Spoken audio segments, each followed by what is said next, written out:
हमको यह बात समझनी पड़ेगी कि रानी के पेट से राजा नहीं पैदा होता है। यह है नागरिकता, यह है जमहूरियत, यह है लोकतंत्र कि रानी के पेट से राजा नहीं पैदा होगा। राहुल गांधी जी को भी अमेठी में जाकर के चुनाव लड़ना पड़ेगा। बोलिए, लड़ना पड़ेगा ना? यह लोकतंत्र है।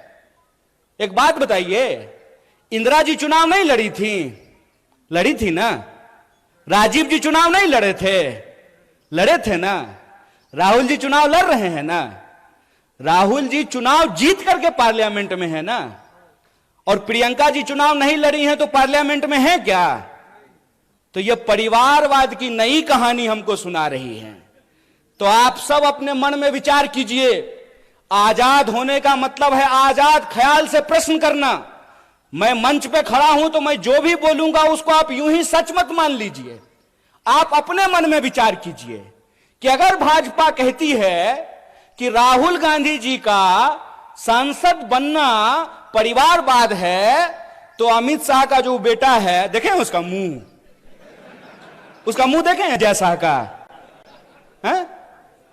उसका बीसीसीआई का सेक्रेटरी बनना परिवारवाद है कि नहीं है?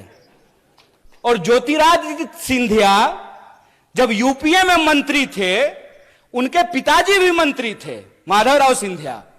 तो जब तक वो कांग्रेस में थे तब तक परिवारवाद था। और जो ही मोदी जी के बगल में जाकर के बैठ गए हैं तो ताली बजा रहे हैं। आहा, उनकी सूरत देख रहे हैं।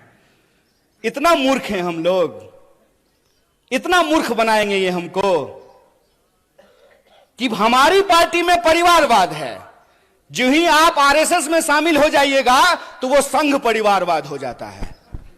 अगर परिवारवाद गलत है चचा, तो संघ परिवारवाद भी गलत है। ऐसा नहीं होगा कि हमारे लिए परिवारवाद गलत है और आपके लिए परिवारवाद सही हो जाएगा। मैं ये एग्जाम्पल हमेशा लोगों को देता हूं कि सोनिया जी का कांग्रेस में होना और राजीव जी का कांग्रेस में होना परिवारवाद है, तो मेनका गांधी जी का और वरुण गांधी जी का भाजपा में होना परिवारवाद कैसे नहीं है? बताइए, बोलिए। बेवकूफ बना रहे हो। तुम्हारा खेल हम समझते हैं। आज हमको यह बात समझनी पड़ेगी कि रानी के पेट से राजा नहीं पैदा होता है।